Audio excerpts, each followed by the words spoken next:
Well, I think we're going out to the car factory tomorrow to have a look at the location and see where it's going to work out geographically and where we're going to go. Every movie has the scene that the most time will be spent on. On this film, I would say that it was definitely the car factory.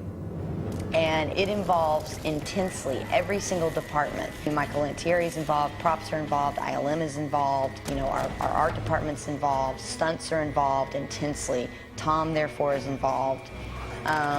And not only Tom, but a scene that's probably going to involve 6 to 7 other actors and stuntmen.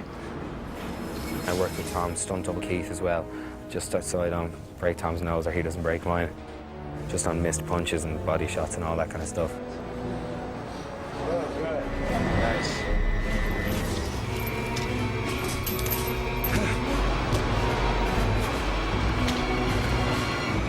Tom, again, he's being chased, and they meet up him in a car factory, which has thousands of robotic arms that are building this car. So I have to work with, we use real robots, actually, to do some of the lifting and fighting and transfers of the, onto a crane that was actually at the factory where we're filming. And that combined with a lot of special effects elements, and we end up with a, hopefully, real-looking scene.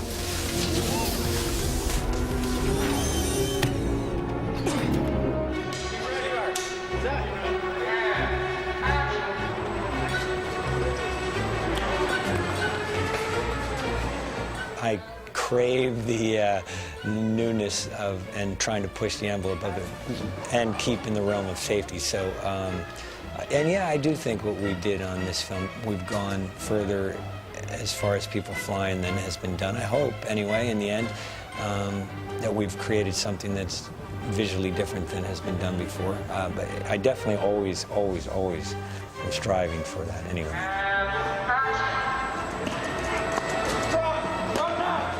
The stunts help tell the story.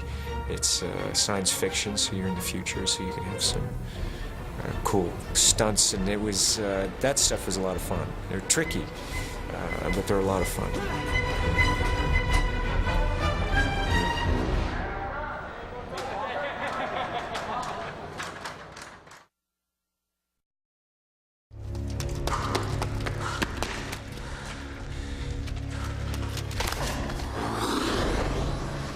Steven wanted to do a very elaborate, three-dimensional flying chase where cops wearing flying jackets would be chasing Tom down the alley.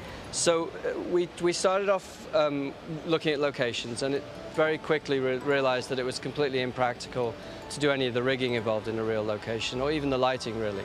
So we went to a backlot at Warner Brothers and really just built an alley that was similar to something in downtown. Wasn't a direct match, but it allowed the grips to build 30 feet above our rig, the most incredible flying stunt rig. We had to put up basically our own stage, if you will, in order to travel people up and down the alley. So miles upon miles of truss and wire was put in the whole length of the alley so that we could travel 6 to 8 people at different speeds, different heights, along with the camera, up and down, dragging on the ground, pulling straight up, falling straight down. And that's one of the more difficult sequences. My immediate reaction was, how am I going to do this? Fast free fall, they stop right above the car, right like In the end, we pulled it off, but it was very difficult. Ready, drop! Great, very good.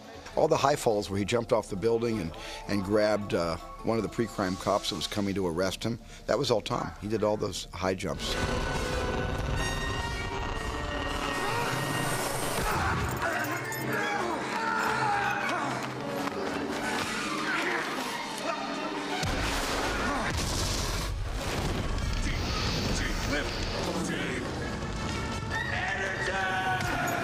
Yes, there was wire removal. Yes, there was an enhancement on the jetpacks. We were putting the flame.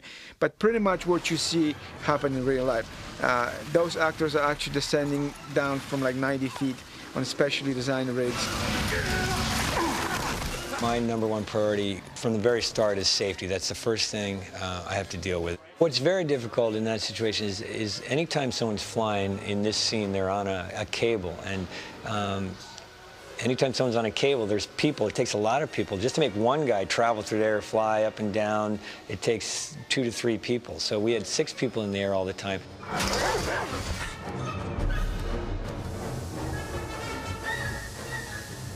It's a real challenge to get that many people to move where they're supposed to move and not look like they're hanging on wires.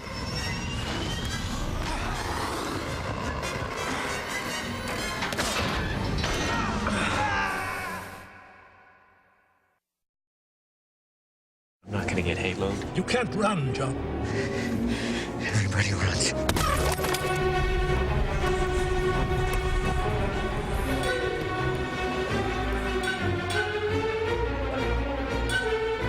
I've done a few pictures, and when they're set up properly, and we have a great team, the same guys that did MI2, and so they know physically what I'm capable of, and they just go in and set it up, and we talk about it, and they kind of bring it over, and we run through it a bit and make some adjustments, and I'm ready to go.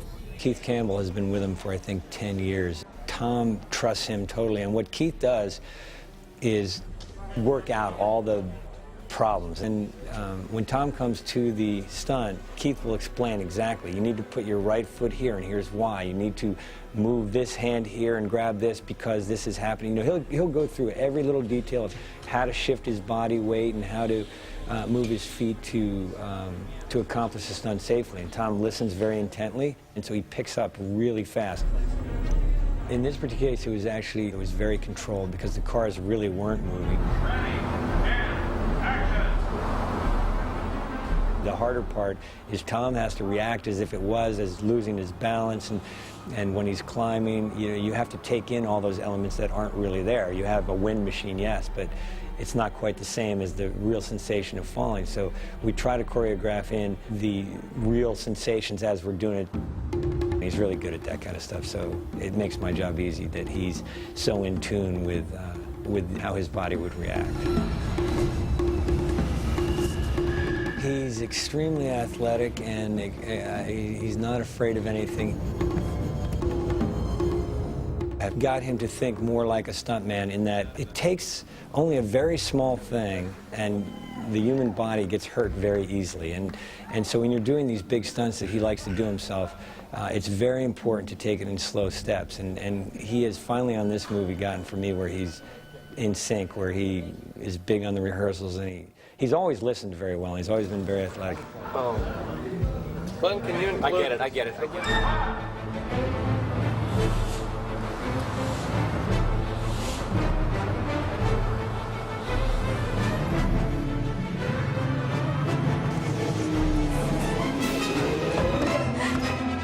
Oh my God! It's extremely unusual, but again, he's really good at it, and it does help the movie tremendously, I think, to see that it's him doing it.